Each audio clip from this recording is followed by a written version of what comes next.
All right. And we're back with the GSMC Wrestling Laureate podcast brought to you by the GSMC Sports Network. I'm your host, Eric Rodriguez, here every Monday through Friday, 8 p.m. Pacific time, 11 p.m. Eastern time. We're here to talk about everything in terms of professional wrestling. So just kind of reflect on what we talked about real quick. We talked about our WWE SmackDown review. We had our WWE Monday Night Raw preview. Then we had our AEW All In review and analysis. And now we're going to talk about Jey Uso possibly going to All Elite Wrestling. A lot of people are saying it's good. It's good for him. I honestly, in my opinion, how WWE has kind of handled his bookings lately, I got to agree with his father. Obviously, if you're a father or mother, you want what is best for your child. You want the most of, his talent. You want to see him get noticed. You also want to see him get the biggest payout. And, All Elite is that close. I feel like All Elite Wrestling, Tony Khan and his promotion are literally two more big star signings away from becoming an absolute wrestling juggernaut that could possibly bounce out the WWE. And I'm not trying to gas it up, obviously, because I'm still high because of the AEW All In. I'm still wrestling high. Don't think like that, guys. Don't think like. I'm just kidding. But I'm still on that professional wrestling high after watching highlights of AEW Dynamite, and it was a great pay per view. It was a great pay per view, 1,010%. So yeah, let's go ahead and talk about the subject matter. All right, so we're going to talk about AEW. Definitely kind of moving positive within, of course, moving forward. Of course, moving forward 1,010%. So, let's go and get started on that. Don't want to see that. Bada boom. Realest guy in the room. How you do it?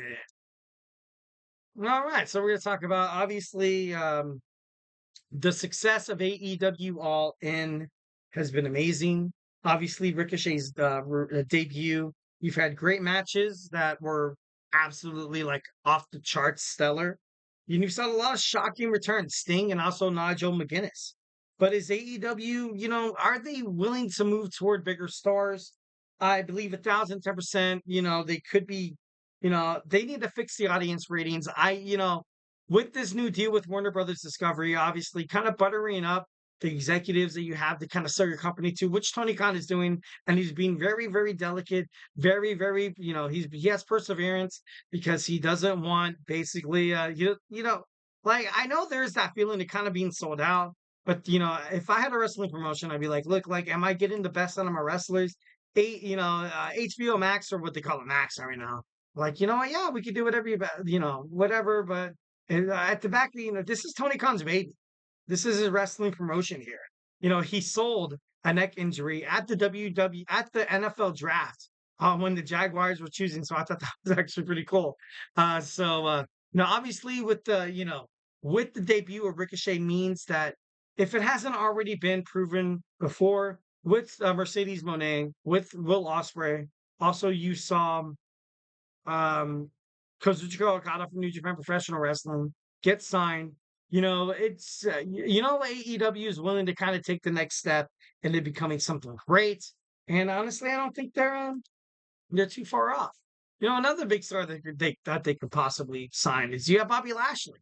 Bobby Lashley, although he's kind of taking time away and just kind of made sure on Instagram and social media that he's doing everything he can to kind of train for this new, boxing career, which I feel like Bobby Lashley could do a great job. But, he tried MMA once, didn't really work out.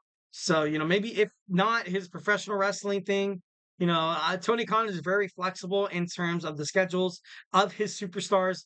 Obviously, like you have Dynamite, you have AEW Rampage, AEW Collision, and sometimes you have After Dark. A lot of times, with having those shows kind of circulated around in terms of being live shows. Like it's different from WWE because WWE only has Monday Night Raw and WWE Friday Night SmackDown. But then you have dark shows like 3 times or maybe 2 or 3 times, but it's not televised. And that's important. And that's important because at the time, like people who star, in WWE who shine during dark events like you saw with Dolph Ziggler. Dolph Ziggler said he was like the king of WWE Dark, and then WWE basically bailed on him. They're like, dude, like, all right, yeah, good job, doll. We're gonna use you for this success that you have in WWE Dark matches, and then or live events, and then all of a sudden, and then all of a sudden you make it to the main roster on SmackDown or Raw, and then you're just trash again. And that's something that infuriated Nick Nemeth of TNA. And he was like, you know what? I'm not really hot on this. Sometimes you even see still to this day that on WWE live events, you see people winning the championship and it doesn't count. It doesn't count. It doesn't count for like, all right, oh, good, you won. And there's something that, back in the day where you saw Shawn Michaels and Marty Jannetty, the Midnight Rockers, do when they won the tag team championships. And then Vince McMahon was like, all right, that was cool, but guess what? You didn't win. And I was like, dude, are you serious right now? That's crazy. But obviously AEW wants to promote more of their talent more than WWE. WWE wants they're at that tier. They're at that tier. We're like, all right, we have main carders, mid carders. We have the women. I feel like they have the women's division. They don't have a cruiserweight championship or a light heavyweight championship, so they're not really keen on trying to promote those the other younger superstars. They're like, hey, let's just send it to NXT, which is good for them. NXT, I've always kind of fought back in terms of professional wrestling. I don't feel like going to NXT is like a step down. A lot of people be like, NXT is kind of like being in college, and then the majors or the NFL is like being on Raw or SmackDown. But yeah, I don't know, you just don't really see that work. And I know WWE wants NXT to kind of stand on their own. Well, they kind of have to, ever since, they kind of proclaim themselves as their own entity. They have to start selling out, arenas. They have to start selling out stadiums. And I don't think they're ready for that yet. Hitting smaller venues. I feel like that's why they kind of, touched on a collaboration with, Total Nonstop Action Impact Wrestling, which is good, honestly. From a business sense, I get it. And if I was, Triple H, Paul Levesque, or Shawn Michaels, I was like, you know what? Why not have this beneficial for both of us? Like you see Joe Henry right now, like you saw Jordan Grace in NXT. Also, you saw Tatum Paxley on Impact Wrestling. Also, Charlie Dempsey, the NXT Heritage Cup champion, lose the match against Jonathan Grisham, which was a great match. I thought it was actually pretty awesome. But overall, I don't know. It's just kind of crazy. I think signing somebody like Bobby Lashley will send AEW into the next level. Next, we have Kevin Owens. Kevin Owens' contract is still unsure in terms of WWE. Obviously, a lot of fans will love to see Kevin Owens fight. You have this, former WWE Universal Champion who lost it to Goldberg. He was basically a joke champion, and I'm not trying to throw shade at it. I'm not trying to be like WWE. I'm not trying to, start any fires, arguments, or bad juju or anything like that. But overall, I feel like Kevin Owens, he hasn't really got much of respect that he deserves from WWE. What if he finds his way to AEW? If he makes his way to AEW 1,010%, he can make a mark. He can make a mark. He can challenge Kazuchika Okada for that Continental Championship. He can face Will Ospreay one-on-one for the International Championship. And I would absolutely 1,010% love to see a promo between Kevin Owens, one of the smoothest talkers in terms on the mic in WWE, going against like somebody like MJF. Oh my God. That would be so crazy to see them talk mess to each other back and forth. I feel like that'd be great. I feel like that'd be great 1,010%. Next, we have Jey Uso. Jey Uso could possibly be AEW bound by the end of this year. And you can't really blame it. You can't really blame him. He'll be hot. He'll be hot. AEW fans will be yeeting by the end of this year. Obviously, it's a huge hot take, but if Jey Uso goes to AEW, he will start essentially his own Samoan dynasty. Obviously, you do have, Samoan wrestlers like, Toa Lunga, also, Toa Leona of Ring of Honor. Also, you have Samoa Joe, but there's no Anoa'i, there's no Maivia, also no Fatu. So, with the success of WWE, they have those families. And maybe, Jey Uso could start his own, like, little Samoan dynasty here. Maybe his brother debuts as well. Maybe, you see Naomi come along. And it's just to get that first step in the door. He would essentially kind of be that high chief. Peter Maivia, maybe they kind of have their own like little bloodline storyline on AEW, which would be funny. And I don't think it's anywhere damn near as possible because I do feel like WWE does have plans for Jey Uso, although it's taken a little while. I absolutely hated the fact that Drew McIntyre won the briefcase for the Money in the Bank.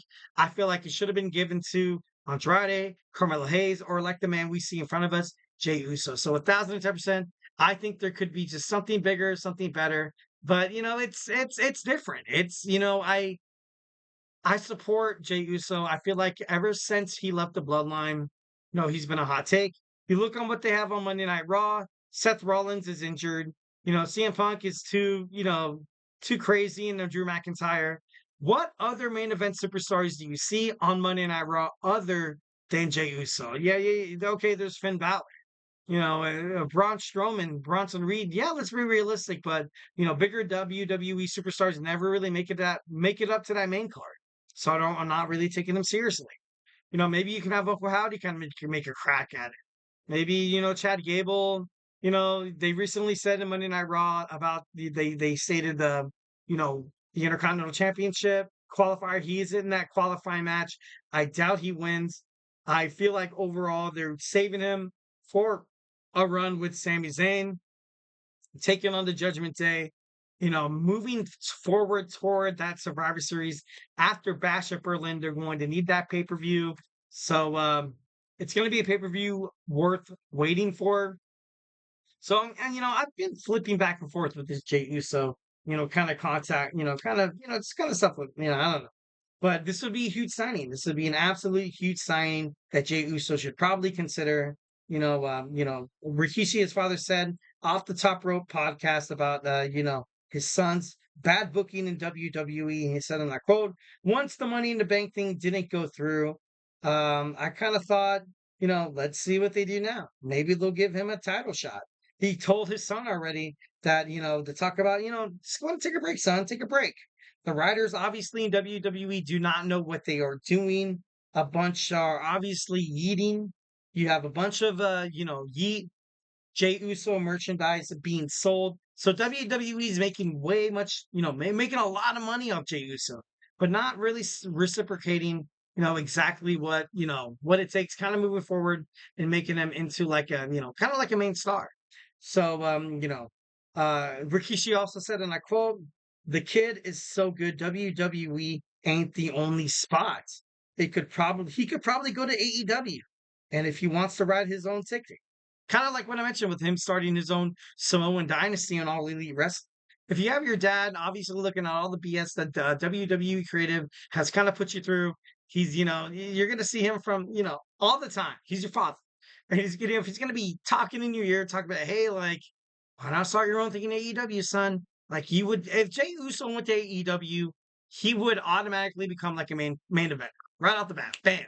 I could see him against MJF. That'd be pretty awesome. Will Ospreay.